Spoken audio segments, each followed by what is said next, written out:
Hey everyone, Mark the Movie Man here. Welcome to the Final Cut. And yes, today we're taking a look at that big blockbuster Marvel's latest entry that they didn't really give a whole lot of promotion to, and it's called Ant-Man, brought to us by Peyton Reed, giving us the story of a man armed with a super suit that's got an astonishing ability to help shrink him to the size of an ant. And conman Scott Lang uses this suit with the direction of Mr. Hank Pym to help pull off a heist that's going to save the world. But standing in their way is a villain named Yellow Jacket, aka Darren Cross, and we see how Ant-Man and Yellow Jacket battle it out to save the world. Ant-Man. Now, I kidded a lot on my Twitter feed and Facebook and a number of threads and stuff. You know, there's a rumor Ant-Man's going on. And the reason I did that is because, let's face it, out of all the Marvel films that we've seen, especially recently in the last few years, this one did not get a whole lot of promotion behind it. It had some, but not nearly the level of what of the other Marvel films in recent years have. And that surprised me because I will say this is probably one of the most enjoyable and probably one of my top favorite Marvel films so far to come out of the MCU. And I know it's a bold statement, but it's true. But Peyton Reed really gives us this story that has a lot of heart, has a film that really stands on its own as being very entertaining. You don't need to be familiar with the character at all to follow the story.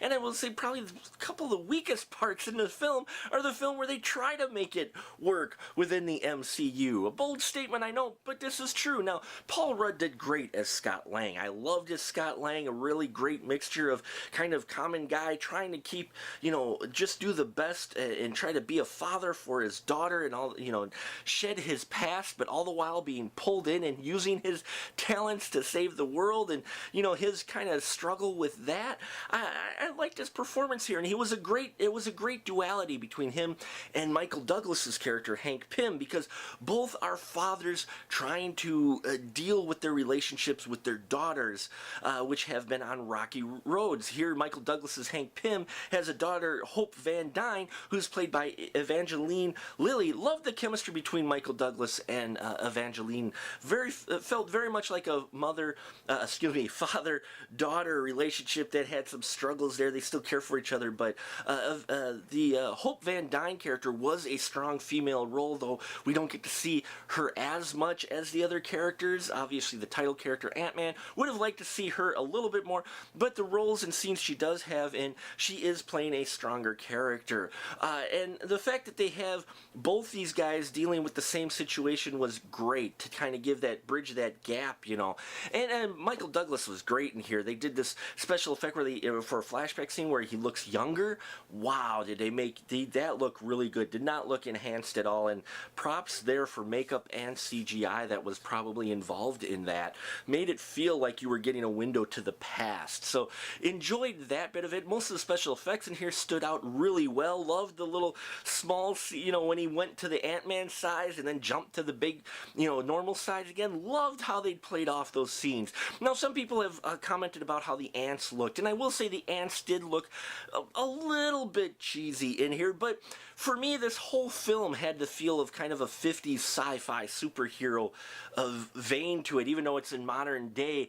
And so I loved that look and that feel. The fact he could talk to the animals, if you will, or at least the ants, and that's in the trailer, folks. That's not a spoiler there. So loved that chemistry between all those core characters, and they were just having a lot of fun. You can tell. Now, some standout and surprise characters were Lewis, Kurt, and Dave. These are three guys who work with Scott Lang in his heist. Now, Lewis is played by Michael Pena. David Malchian plays Kurt, and T.I. plays Dave. I love these three guys. I wanted to see just like a little spin-off movie with just these three guys and Scott Lang, because they were hilarious, but they weren't meant just to be comic relief. They actually served a purpose in the film as well, and I liked that. I liked how they gave them something to do besides just trying to get some laughs out of them. Though they are very comical characters, they really did it well, and they gave everybody something to do, which again is props to the screenwriters on this. As I mentioned before, the only part that felt a little out of place, though it was done really well and it was made for a few humorous parts, was when they worked it into part of the MCU, which you've probably heard about, that one of the Avengers characters shows up. Not going to ruin that for you and tell you who or anything, but let's just say that whole sequence, while it did tie into the plot, I think they could have did it a better way and it wasn't needed. But the fact we're dealing with the MCU and we got to tie it all together and blatantly show people it's all tied together, they did it this way, and I almost felt that that was kind of forced just a little. Granted, it was done well and it was great seeing the character that shows up, but at the same time I felt they could have did it differently and it wasn't necessarily needed. There's a lot of humor in here and a lot of heart, and this is probably the most family friendly Marvel film, I will say, out of the majority of the Marvel films that have come out. There are a couple intense scenes and a few S-bombs dropped, but other than that, out of all of them, I think this is probably the most family-friendly one, and I really enjoyed it. I got into it. I loved the whole feeling of the film, the whole vibe they were giving, and I think Peyton Reed really has a winner here, and it's a shame Disney didn't seem more confident and put more behind the promotion of this film like it has with the other films, because I think it's one of Marvel's more solid films to date. But I could be wrong. What the heck do I know, right? I'm just a 40-year-old guy spouting about movies. So if you've seen Ant-Man, please leave your comments down below. Love to hear your constructive thoughts of what you felt about this film. Did you feel like that scene with the Avengers that shows up, did you feel that it kind of was out of place with the rest of the film? Let me know your thoughts. Love to hear back from you. Make sure you subscribe if you haven't already. Tell your friends, have your friends tell their friends. I do this because of you guys. Thank you so much, and as always, keep that ticket stub.